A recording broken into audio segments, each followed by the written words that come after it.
We're on live any minute, but what? Anything particularly you want to talk about? Oh, Yeah, we're starting. it's time. Welcome, ladies, to the weather, ladies and gentlemen, and everyone that can hear the sound of my voice to this week's edition of the Petty and Ill-Informed Podcast, where we discuss a variety of topics in a petty and ill-informed manner. Happy Traitor Day to our American listeners, you ungrateful colonial scum. So today's game will again be Dark Tide. Arc Raiders it just went downhill so fucking quickly, and I can't play it anymore. It's just become a sweat fest. Oh, So, yeah, it's annoying. It's like one of my favourite games ever made, and then it just got so bad because of the player base.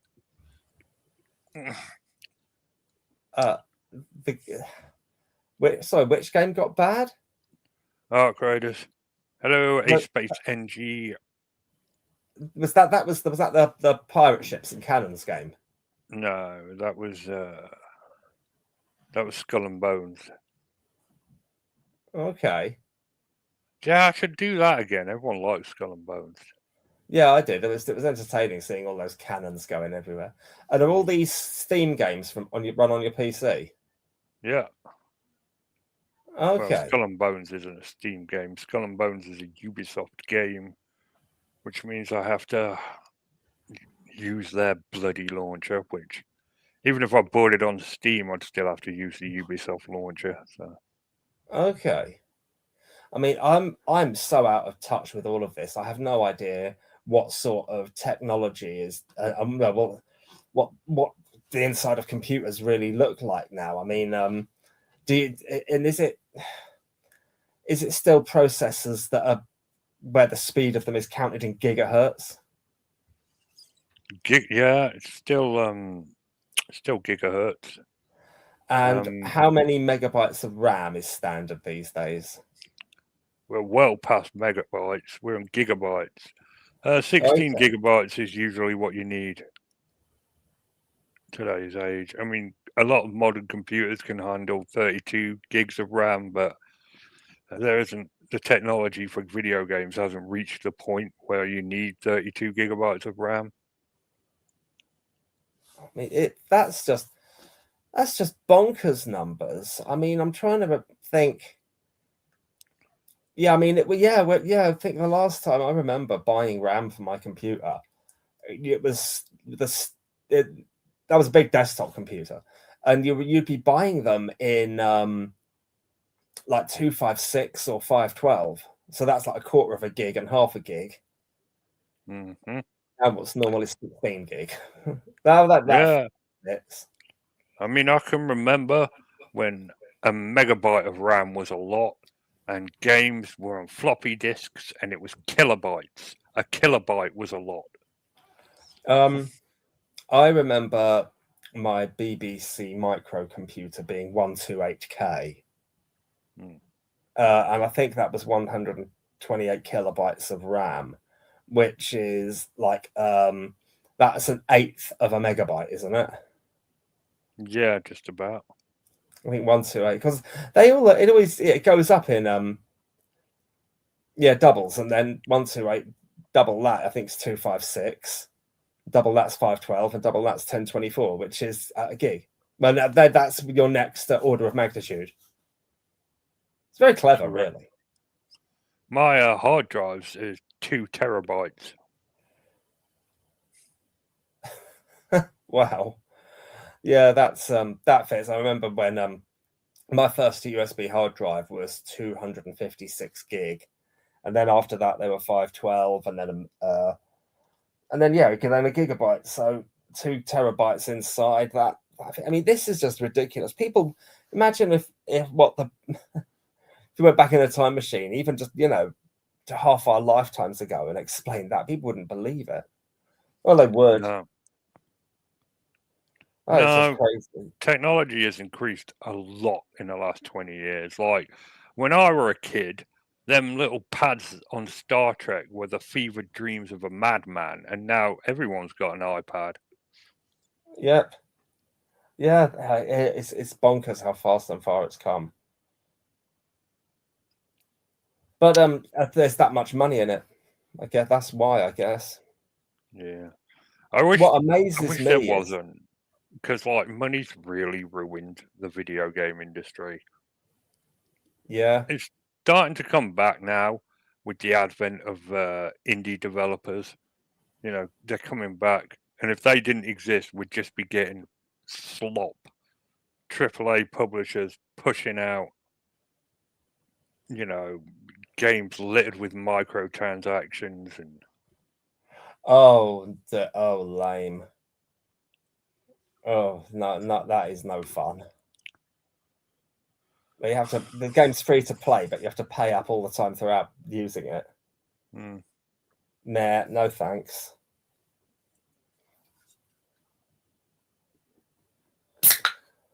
Oh, so as you know, Richard, we've had a lot of fun with seagulls, always trying to invade the house.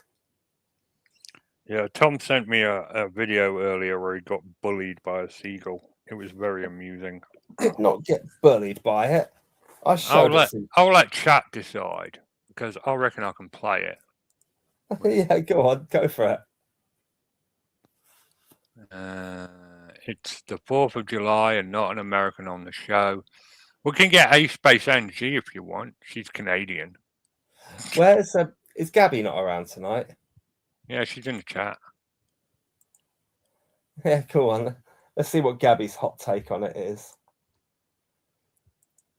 If it was me and that seagull in an MMA cage, Gabby's money would be on the seagull. But yours would too. My money's on the seagull, man. The seagull is, you know, the seagull was reigning supreme over you. You know, I hate to be a dick about this, but here we go. Here we go. I've got it all sorted. Oh man, I'm just getting a bunch of messages. Okay. Stop. Share screen. Application window. Facebook. There we go. Okay, here we go. All right, then chat. You decide who win this confrontation betwixt man and gull. The gull's like, yeah, I'm in your house. What are you going to do about it? What are you going to do about it? Tom gets that close. The gull doesn't care. The gull's like, this is my house now. I'm going to have a little walk around. The gull can fly. The gull's not flying. The gull's not screaming. The gull's totally fine. He's had enough of Tom now. Tom's trying to chase it, but the gull's like, now I'm going outside now. Yeah, that's the one.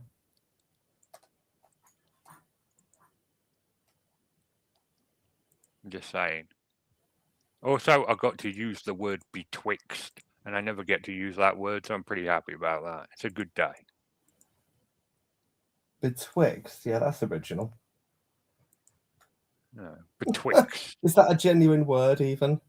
Yeah. You're a teacher. I don't know every word.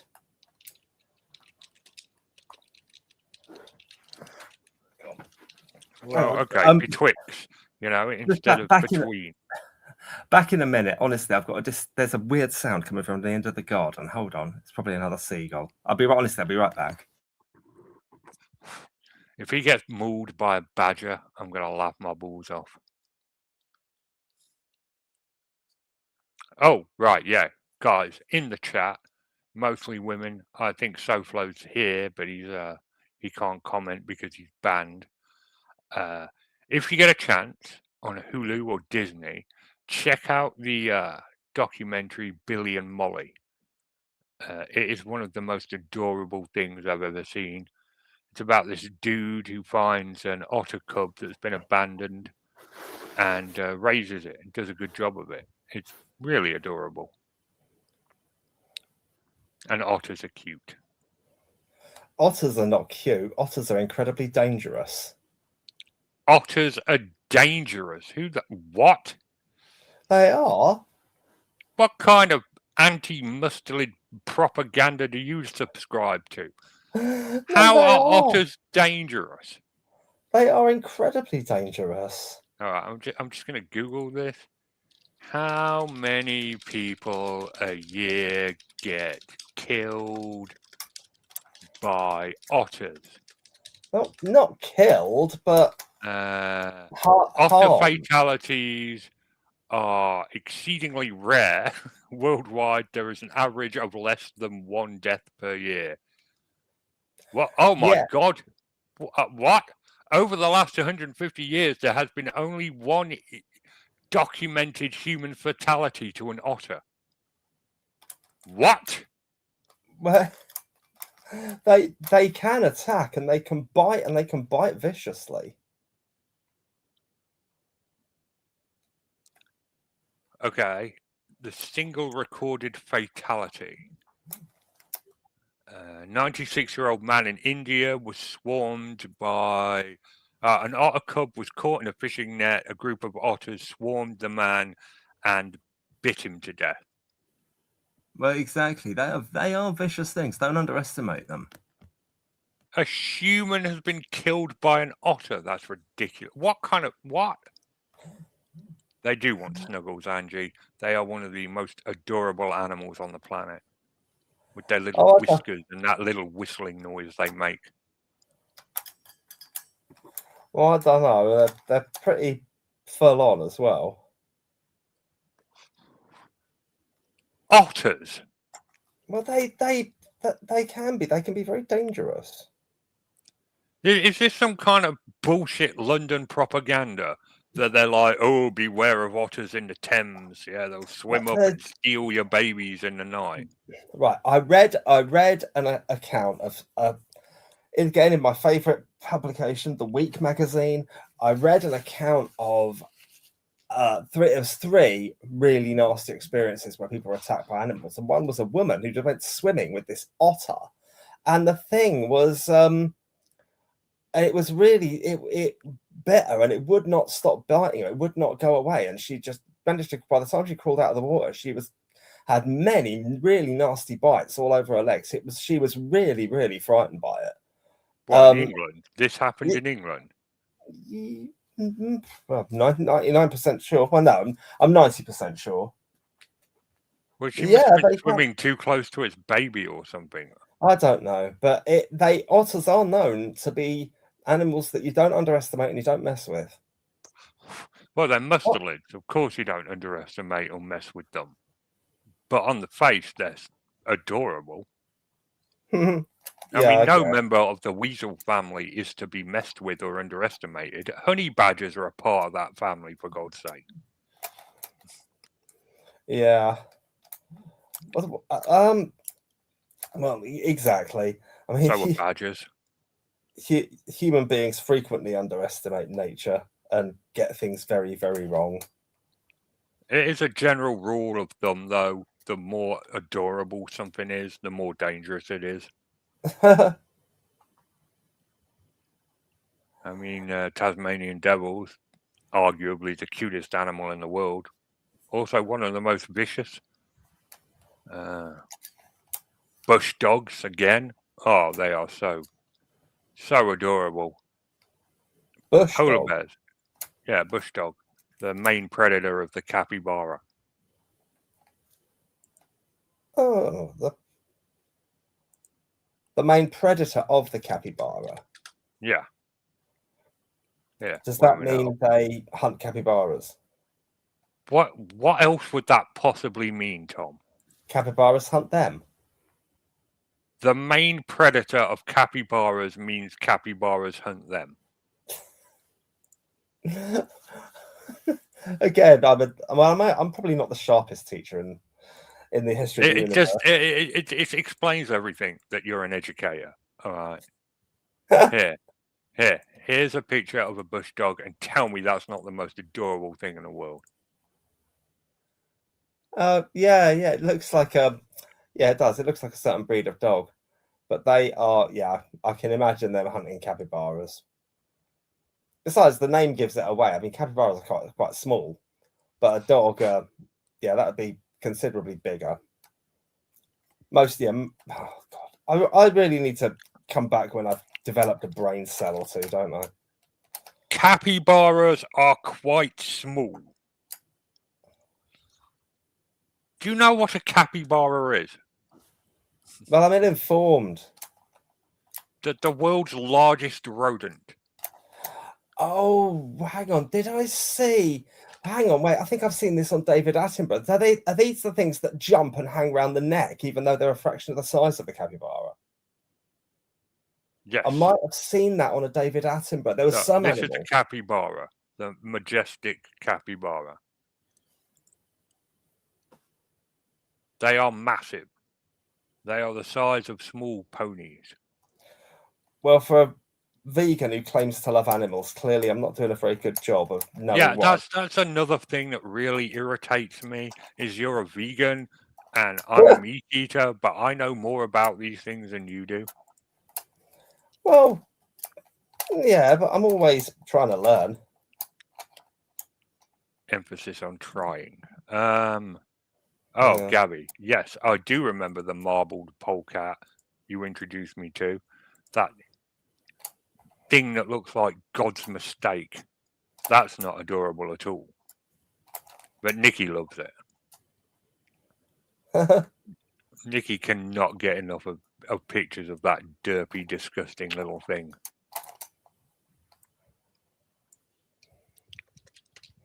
That dirty, disgusting little thing. They're hideous. They just look like God's mistake.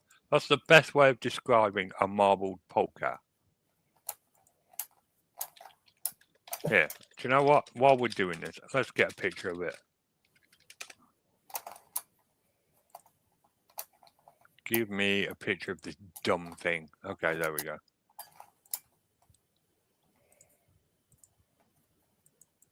All right, where are we? There we are. Look at this ridiculous creature.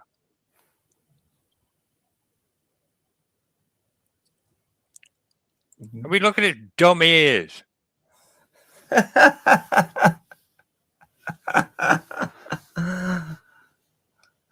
got like leopard print, and it's got a skunk tail, and it's got these derpy ears. This thing was just like God sneezed when he was pumping this thing out. Oh, I don't know. It's a look at that tail. That's ever so cute, that big fluffy tail. My cat reminds me of our late cat Hawkeye. She had a big fluffy tail like that, and it was cool.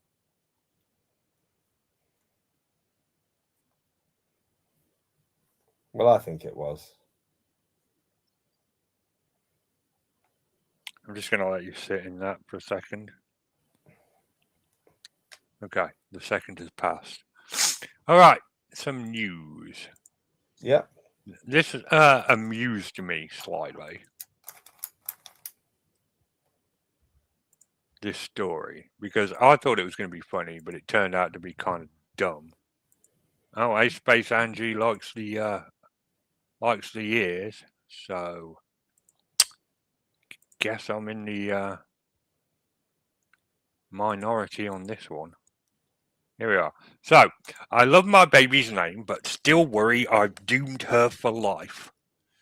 Okay.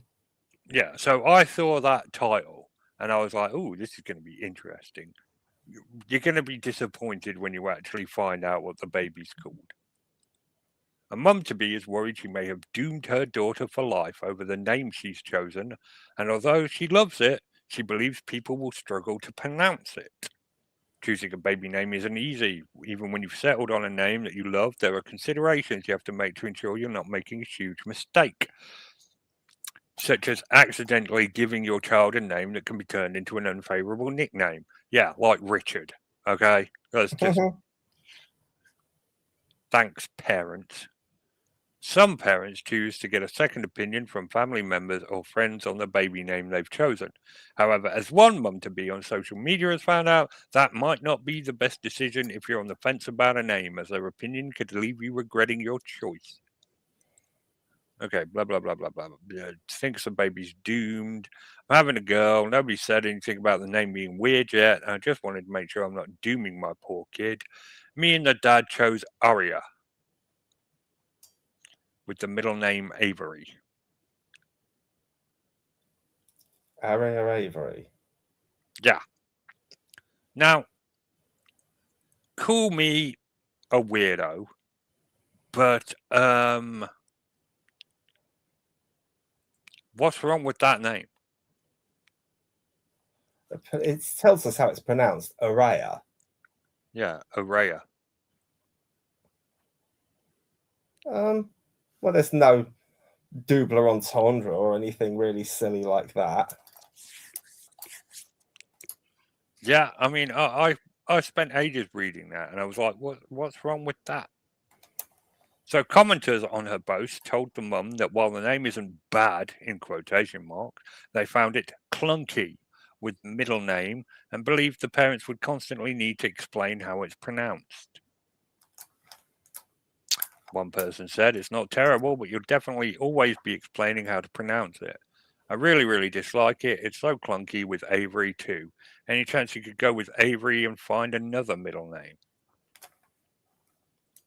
The fact that you had to explain how to pronounce it tells us it's not a good name. I mean, who fucking cares? You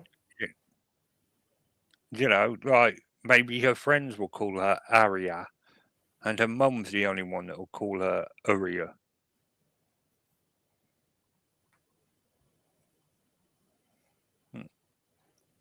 So yeah, that's that news story that turned out to be a tremendous disappointment. Yeah, there's a hell of a bit of a disappointment in the clickbait department. Mm-hmm. Expect something far more entertaining than that. Well, I've got a couple of interesting ones from the news for you. Give us the news. Okay, this is again from the Week magazine. This is from a section I don't believe I've read from before called Spirit of the Age. Young South Koreans are placing orders on fake delivery apps to get the dopamine rush of buying goods without actually doing so. Popular dopamine sites include a takeaway app called Food Never Comes. Right. Yeah, go figure. Okay, fine, whatever. I'm not judging people anymore. Okay. Does it really like give you a dopamine rush to spend money? Well, to spend money, but then when you're not actually spending money. I mean, that's just like a really, really crap video game, isn't it? Yes. Yeah, that's exactly what it is. Yeah. Okay. Here's another one. Nigel Farage, the UK's second highest earning MP, has revealed that he had been paid £270,000 for 12 hours work promoting Direct Bullion, a gold dealer. Since being elected MP for Clacton in 2024, the Reform UK leader has earned some $2 million in paid work. Only Rishi Sunak has earned more. Really? Well, yes. More than Boris Johnson? Well, I have no idea what these people are being paid for.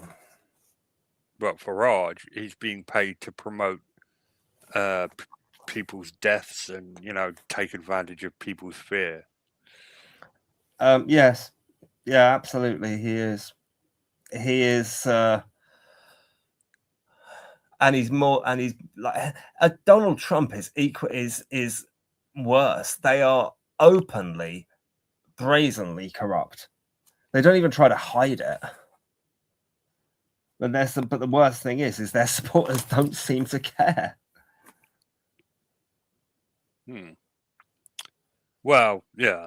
In Trump's case, I kind of get it because he is charismatic and he spins a good yarn. But I don't understand the attraction of Nigel Farage. He's about as charismatic as a fucking dead iguana. Oh, it's so, for me, more than anything, it is just so unbelievably sad that what we've become, that Britain has become this country that will vote for someone like him. Well, he's not won the big job yet. Well, yeah, and we can only hope and pray he does not. I don't think he can. Reform doesn't have enough seats. Well, no, but not in this election at least. But as for the future, who knows? Depressing, and I don't want to talk about politics. No, let's not. So let's move on to the next story. In happier news, Neil the Seal is back. Neil the Seal? Yeah, Neil the Seal. Tell us more, Richard. On a small unknown island of Tasmania, there is a seal named Neil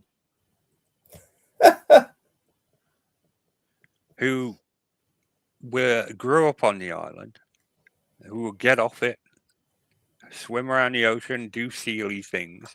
But for some reason, no one's ever been able to understand. He'll always come ashore to molt. No other elephant seal does this, but Neil the Seal does, and proceeds to declare war on traffic cones. Right. There's thousands of videos of him online. Just Google Neil the Seal, and you will find videos of him just attacking, lying in front of people's cars, just being, See, there he is. Look at him. Beating up that phone box. Smashing that thing. And he just, wanders around town. And then he just basically lives his best seal life. The town love him, despite the fact that he's incredibly destructive. But everyone in town loves him. He's quite a character, apparently. So he's returned to the island of Tasmania. Mm-hmm. And that means more Neil the Seal videos would be coming out soon.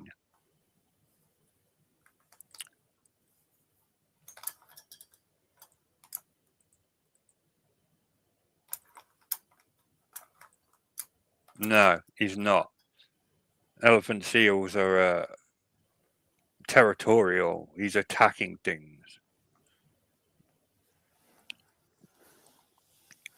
Okay, who are you addressing there? Gabby. Gabby was like, he was fucking them. And I was like, no.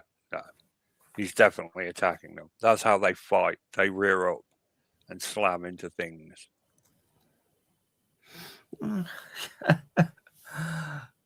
Well, geez. I wonder what's annoying him then? Or her? No one knows. He just, I don't know, it's a seal thing.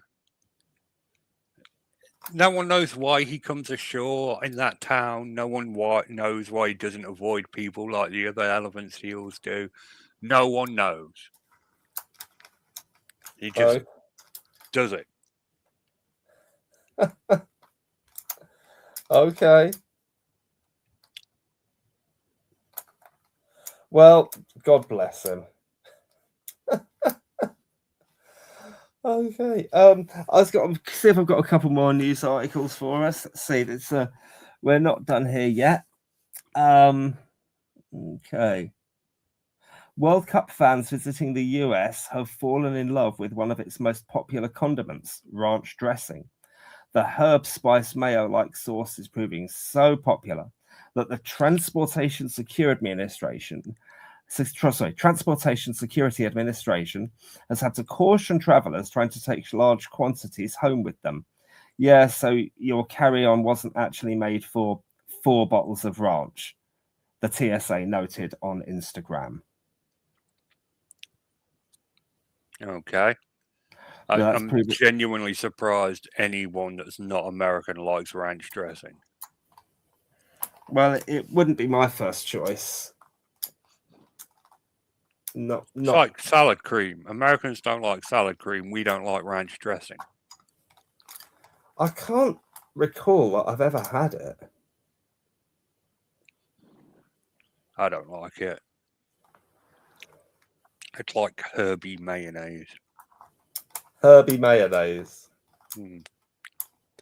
But then Americans don't get hobnobs, so we win that one. Oh, you're a big fan of hobnobs, are you? Who doesn't love a hobnob? Angie gets hobnob. She's Canadian. Well, actually, I quite like them, but they are under that. I think they are the standard version, at least, are vegan friendly, so even I can enjoy a good hobnob. There you are, then. I make bootleg hobnobs. I've got the recipe. Oat biscuits. They're really nice. Okay. I make them every Christmas. They are not vegan friendly. Well, no, you'd.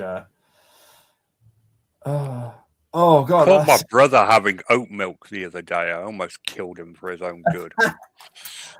Although that said, Richard, was a very good case for something for vegans the other day with oh God, there's this terrible news article about these doner kebabs. Have you read that, the BBC News article about the doner kebabs? I don't listen to their anti-kebab propaganda. It's not anti-kebab propaganda, it's anti-fraudulent food propaganda, and it's true. Oh man, it was this is Tom, if something is delicious, I don't question what's in it. God, well, this okay. There's surely everyone's got a limit, and that limit should be somewhere around here. I don't care. I don't care if it's made from cats like that old wives' tale. Doner kebabs are fucking delicious. Yeah, it was. And there's always going to be some goody two shoes that ruins it for everyone. That goes, oh, hang on a minute, this is made of people. I don't care. Okay.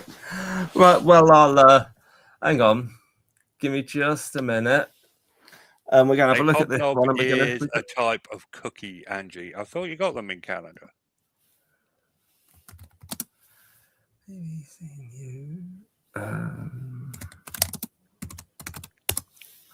All right. Hold on.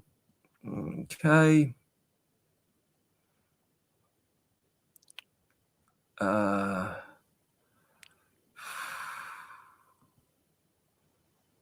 on. Give me just a moment. Hang on. All right. If we can find this. I think this might be the one. There we are. Right. Let's bring this one up on screen, if we may, Richard, and have a jolly good look. Hold on. I'll put it in the StreamYard chat, and then... It's just going to make me mad. Well, I don't know. You see for yourself. Just click it, bring it up on screen, and let's all make up our own minds. Okay, it's not there. Really? Really? Really what? You just blatantly farted live on stream. Oh, shit. Yeah, I did. Sorry. I managed to guff into my microphone. That's appalling. That's disgraceful. How did you hear that? Oh, well, because What do you mean, how did I hear it? They heard that in Timbuktu. Were you hiding the mic straight up to your arse? No, it's just the laptop's on the floor in front of me, so actually my backside is probably as near to the mic as my mouth. So yeah. Sorry, burden of shame, disgraceful. Brilliant. All right, let's have a look at this kebab article. Less than 10% sheep. How millions may have unknowingly eaten goat skin and fat kebabs.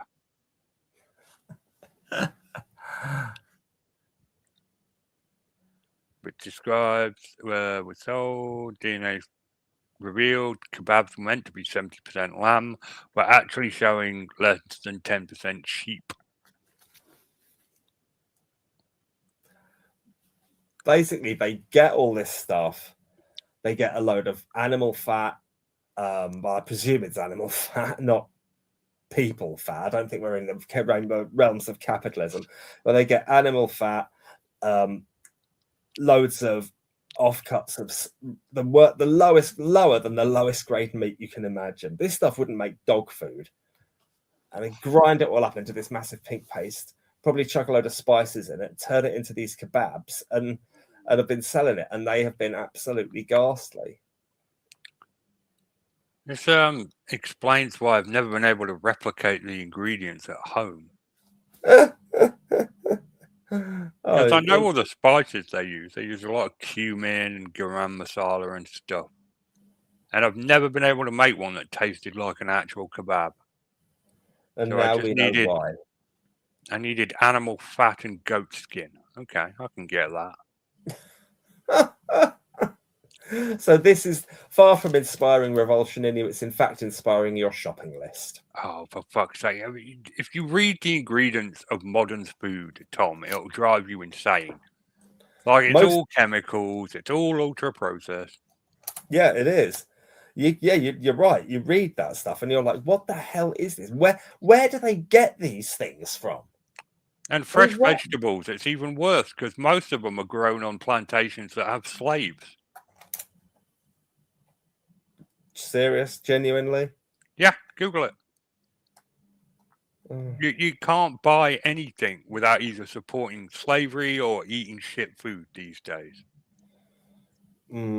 It's shopping ethically does sometimes seem to be a massive, great phantom mystery, doesn't it? Yeah, that's why I don't bother. That's why I don't bother anymore. If they start putting the fucking faces of cows on beef steaks, I'll just be like, thank you for your sacrifice, Daisy. Nom, nom, nom, nom, nom, nom,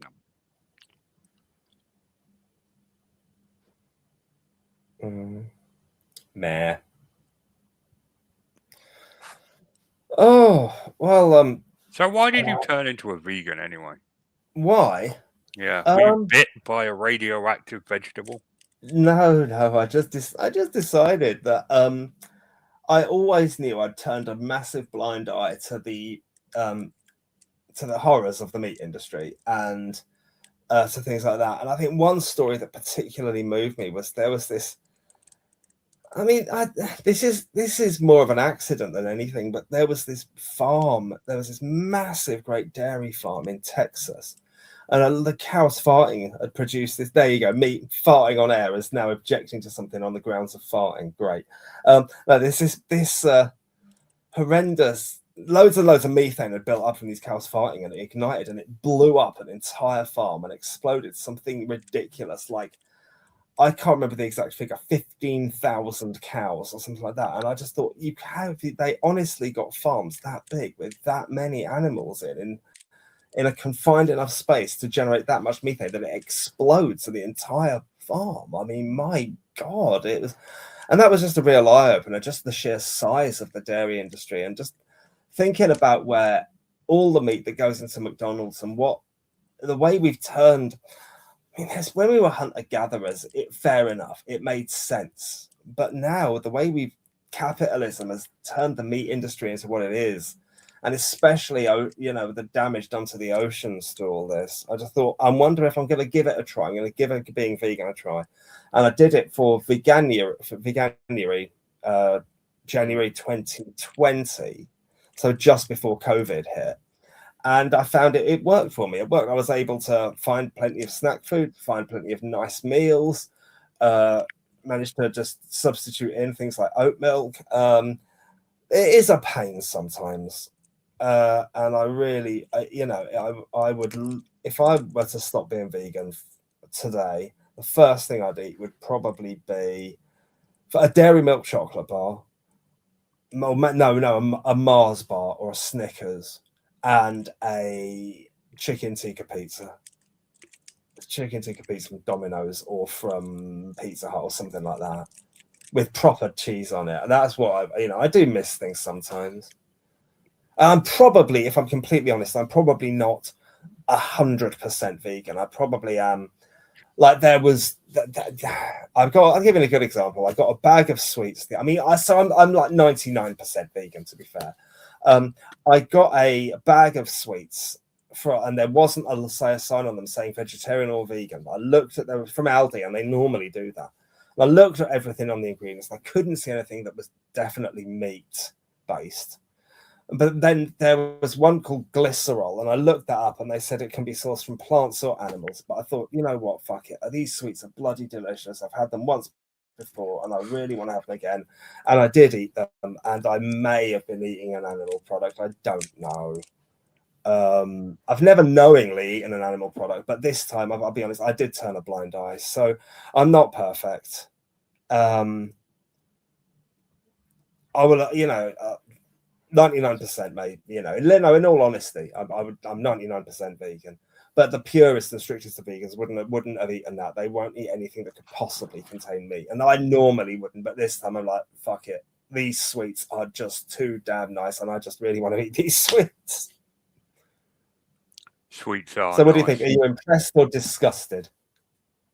Nah, man. You made a commitment and you stuck to it. There's nothing wrong with that. Didn't I break my commitment? Well, no one's perfect, Tom. Oh, there you go. Thank you. I've got the most obscenely difficult and challenging puzzle for Father's Day. I had Father's Day a couple of weeks ago. That was quite sweet. I got some lovely little goodies. There's a chain shop over here called Home Bargains, and they're bloody amazing. You know Home Bargains, Richard? You got one up there near where you are? No, we've got a dollar store, a pound shop, and a Hobbycraft, but we don't have a Home Bargains. Oh, well, actually, yeah, I know. I would know that, because then you'd find the Worcester sauce crisps a lot more often. Well, they sold me in their Father's Day gifts. I'll admit it. I bought it and I gave it to Hannah and said, "Give this to me on Father's Day." It was a Buffalo Trace bourbon whiskey hip flask with two of those little miniatures, the miniature bottles with a double shot in them. Yeah, so two double bourbon whiskeys, and a beautiful looking hip flask for just $4.99. I mean, in a pub, how much would two double bourbons be? What, 15, 20 quid? Yeah. Quite a substantial amount of money, yeah. Do you ever, by the way, Richard, do you ever worry about like British pubs and how under threat they always seem to be? How rapidly they're closing, and how young people are just not drinking more, and the culture is changing so much that pubs really are in danger. I think social media has really changed some young people's expectations of their social lives, and some of them really don't do the whole going out to the pub thing.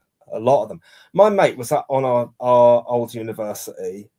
That's the University of Kent, Canterbury, and we went there in the late 90s, almost 30 years ago now. God, we're old. And she said that around campus there was all the bars were either closed or almost deserted. It was crazy. On a Saturday night, there was like almost no one in one of the college bars. They were putting on like a salsa night or something, and there was about 10 people there. And they said they were about to close up for the night because of lack of interest.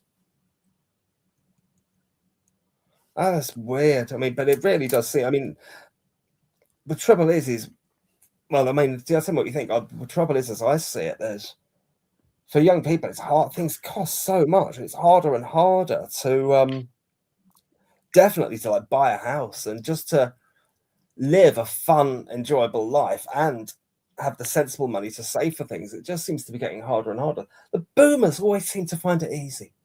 I used to hate that in when I worked in Comet in like the year 2001 to 2002. You'd people would like take out like credit agreements and say, "Oh, I'll clear it with the first bill, of course," because if they take a credit agreement out, that's extra business for us, and we could sometimes give them a bit of money off the product if they took it out on one of our time card credit schemes. And they said he said, but I've got the money for it now. I said, well, you can just pay it off with the first bill then. And you'll get your whole thing for 10% cheaper. Your entire order of TV, DVD, VHS, because that's what it was. It was that era where people had to have a VHS player and a DVD player, and your Skybox and your stand and your 5.1 surround system. You have 10% off the whole thing if you just take it on a store credit card. Take out and then you won't pay a penny of interest. And then they'd always say, or no, very often people would say, yeah, because I've never paid a penny of interest in my life to a credit card company. And I was about 21, and it was already not true for me. Yeah. And it's and yeah, I don't know what it was. I think that generation, the baby boomers, they didn't seem to. Well, I mean, maybe it's just the few that I know and the few that I've met, and I'm sure there's plenty of people if you go to the right places in England, you can find plenty of people who found life difficult throughout the 60s, 70s. Yeah. Yeah, it wasn't all sex and drugs in the 60s, so I'm told. Apparently it's the same, just, women started wearing less, which is how it is today. Right, well, a DUI should absolutely ruin your life, Gabby. There's one of the few laws. I don't agree with speeding tickets or traffic lights or anything like that, but DUIs absolutely. You should never drive when you're intoxicated. Well, yeah, that was again. Well, going back to pubs, and one of the reasons pubs are in decline. Some people have said you can point to when drinking and driving genuinely became more than just a little bit naughty, and became something that was genuinely considered properly dangerous, the way it should have been. A little bit naughty. Well, it was in the 60s and 70s. Drink driving was a little bit naughty. It wasn't seen as a major crime, which it is now. It's the same with pedophiles, though, to be fair. The way my mum tells it in the 70s and 80s, you were just like, oh, be careful of old Mr. Tibbs. He gets a bit weird around kids. Yeah, or, God, really alarmingly so. I saw, there was I can't remember what Facebook group it was, but I definitely remember seeing this Facebook group. And it was about children of the 1980s or something, and they just said, right, did any of you get perved over by teachers during PE? And the sheer number of people saying, yep, we'd always have this teacher staring at us, or this teacher looking over us, and this, and dark shit. It really, really nasty. I had a substitute teacher once that wore really low-cut tops and made a point to bend over all the teenage boys' desk. I didn't realise she was doing it on purpose for like 20 years. Well, there was a teacher that did that in the TV show Teachers. I don't know if I know of anyone who's done that in the real world, but why would you do that? Why would you want the drooling, lusting affections of the likes of Jay from the In-Betweeners? I genuinely don't get it. Why would any woman want that? I do not know. There are women that are way hornier than any man that just like male attention, and there are men that just like female attention and don't care what they have to do to get it. It's just the way it is. Well, I've seen enough to know that you're not wrong.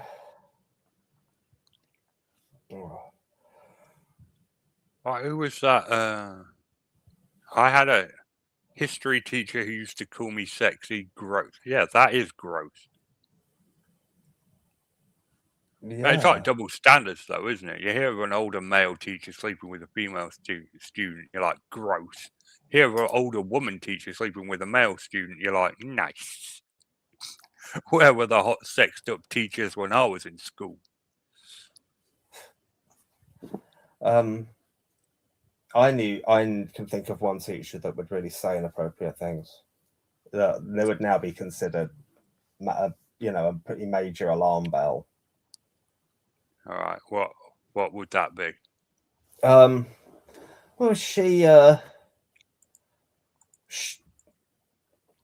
there was she went. This was just really weird more than anything. But there was a group of 4 or 5. This was recounted to me. I wasn't there for this, but my best mate in secondary school said they split up into groups during a music lesson, and they're all in one of the music practice rooms. And this teacher, she came up to. She was the music teacher, and she would often wear very low cut tops, yes. And she came into this into the music practice room. She'd go around checking on the groups and about what they were learning and what we were doing on our keyboards and things like that.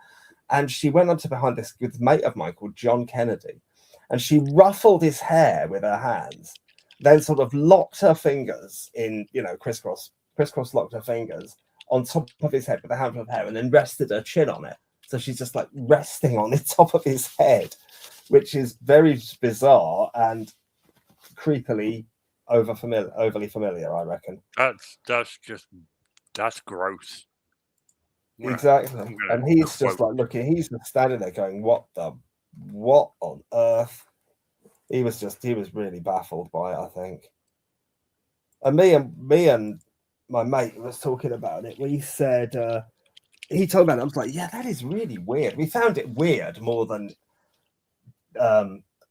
predatory. But we did find it unusual. We definitely found it weird and unusual, for sure. Yeah. It's a weird and unusual. It's straight up sexual assault. You should have told someone. I'd be if I met John now, I would be very, very interested to hear his thoughts on that now. I imagine he would remember it. But I'm not in touch with this guy. He was never a really good mate of mine. We were in the same circle of friends. We used to go to church youth groups together in the mid-90s. But he was incredibly clever, ridiculously so.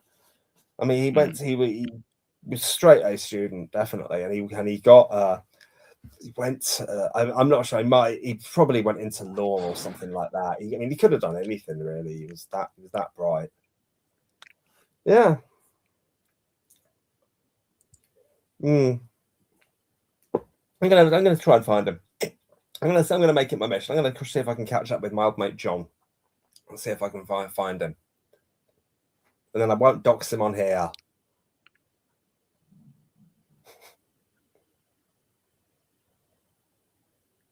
Yeah, if you could not. Yeah, that would be helpful. So yeah, I would talk about this extremely fascinating and brilliantly complicated puzzle that I got from my Father's Day present, but I think I've probably done enough talking about ruddy 3D transforming puzzles for one lifetime, and I don't want to bore everyone to sleep just yet. So I think I'd better have mercy on your souls.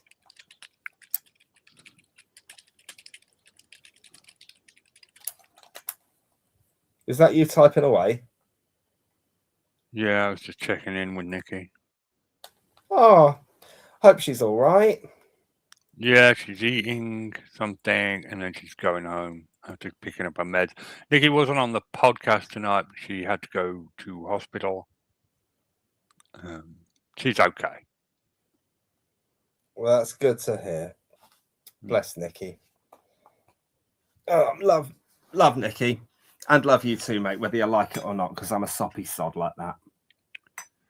It's inappropriate for men to express feelings towards each other, as you know, Tom. But I am, rather fond of you too, and wouldn't like you to die or anything. Oh, that's high praise coming from you, Richard. I'll take that all day long. Cheers, man. I maintain your wife could do better, though. Oh, bless. Okay, mate. Well, on that delightfully romantic note, shall we call it a night? Yeah, I was just about to wrap things up. We will return next week, despite the hopes of many. It's good night from me, and it's good night from Tom. Good night, everyone. Good night, people. Take it easy.